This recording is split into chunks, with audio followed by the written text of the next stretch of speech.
Pirmąją lapkričio savaitę Baltarusijoje vyko jau 10. Lietuvos-Baltarusijos ekonomikos forumas. Šiemet jis vyko Mogiliove, kuris itin aktyviai pritraukė Lietuvos verslininkų investicijas. Čia dalyvaujant mūsų šalies verslininkams jau realizuota 7 stambus investiciniai projektai. Šiemet forume dalyvavo ir Lietuvos bei Baltarusijos premjerai Algirdas Butkevičius ir Michailas Mesnikovičius. Lietuva visuomet buvo suinteresuota geros kaiminystės ir draugiškų santykių su Baltarusija plėtra. Ir tikimės, kad po tokių susitikimų ir gerų diskusijų, kad ryšiai ekonominėje sferoje, tiek transporto, tiek investicijų srityje, pritraukiant jas į Lietuvą, tiek iš Lietuvos į Baltarusiją ir įgyvendinant ambicingus investicinius projektus, tik stiprės, gerės ir jų daugės.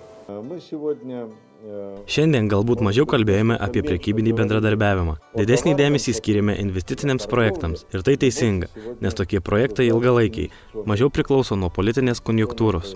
Bendro kapitalo įmonė gali būti registruota tiek Lietuvoje, tiek Baltarusijoje, bet interesai vis tiek bus bendri.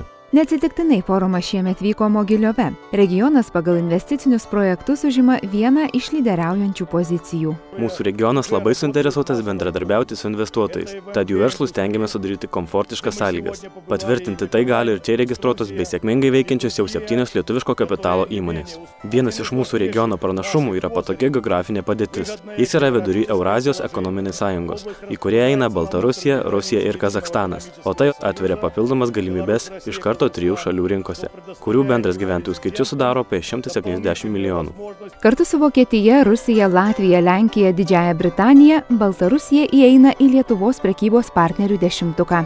Lietuvos ir Baltarusijos prekyba pernai siekė $1,5 milijardo Jungtinių valstijų dolerių. Didžiausią dalį sudarė baltarusiški kroviniai gabenami per Lietuvą bei automobilio eksportas į Baltarusiją. Trečdalis baltarusiškų krovinių į pasaulį keliauja per Klaipėdos jūrų uostą. Lietuvos geležinkeliai irgi sėkmingai plėtoja bendradarbiavimą su kaimynais. Prekių ir paslaugų apyvarta tarp Lietuvos ir Baltarusijos siekia daugiau nei $2 milijardus. Vyksta efektyvus bendradarbiavimas transporto srityje. Didelė Lietuvos geležinkeliais gabenamų prekių dalį sudaro baltarusiški kroviniai. Per metus pervežama 18 milijonų tonų krovinių. Pernai per Klaipėdos uostą gabenta 9 milijonai tonų krovinių. Jeigu pažiūrėtume į statistiką, 2004 metais šis skaičius siekia 3,5 milijonų tonų per metus. Bendromis mūsų 2 šalių pastangomis, vien per šių metų 9 mėnesius geležinkeliais maršrutu Lietuva-Baltarusija jau pervežta daugiau nei 12 milijonų tonų krovinių, o tai daugiau nei 34% daugiau nei pernai tuo pačiu metu. Šiemet ekonomikos forumo 10-mečio jubiliejus sutapo su Lietuvos narystė Europos Sąjungoje. 10. ekonomikos forumas Mogiliove suteikia galimybę prisiminti ne tik apie tai, kas jau buvo padaryta, kalbant ir apie praėjusių metų forumą Klaipėdoje, bet ir giliau pažvelgti į mūsų 10 metų bendradarbiavimą.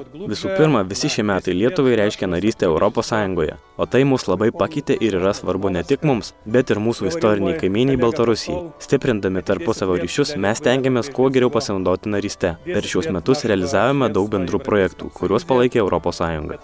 Pasak Lietuvos pramonininkų konfederacijos prezidento Roberto Dargio, per šiuos 10 forumo gyvavimo metų Baltarusijos apyvarta išaugo 5 kartus. Baltarusija mums yra labai rimta ir, aš sakyčiau, didelė partnerė prekybos srity.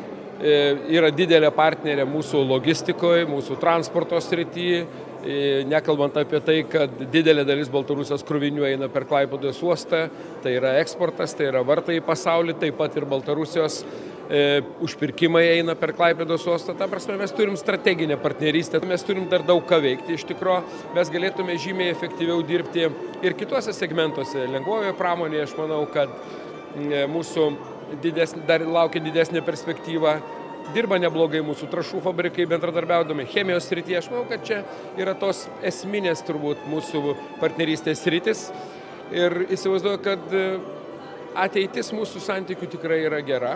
Šiemet forume pasidžiaugta ir praėjusiais metais Klaipėdoje vykusio ekonomikos forumo rezultatais. Jeigu prisimintume, kas buvo sutarta praėjusiais metais ekonomikos forume Klaipėdoje ir pažiūrėtume realius nuveiktus darbus, tai pamatysime, kad nors praėjo ne tik daug laiko, tik metai, tačiau jau spalio mėnesį perkirpame atidarymo juostelę Lydoje. šalutinių gyvūninės kilmės produktų perdirbimo gamykloje. Šią gamyklą modernizavo ir antram gyvenimui prikėlė Arvi įmonių grupė, viena aktyviausių investuotojų Baltarusijos rinkoje.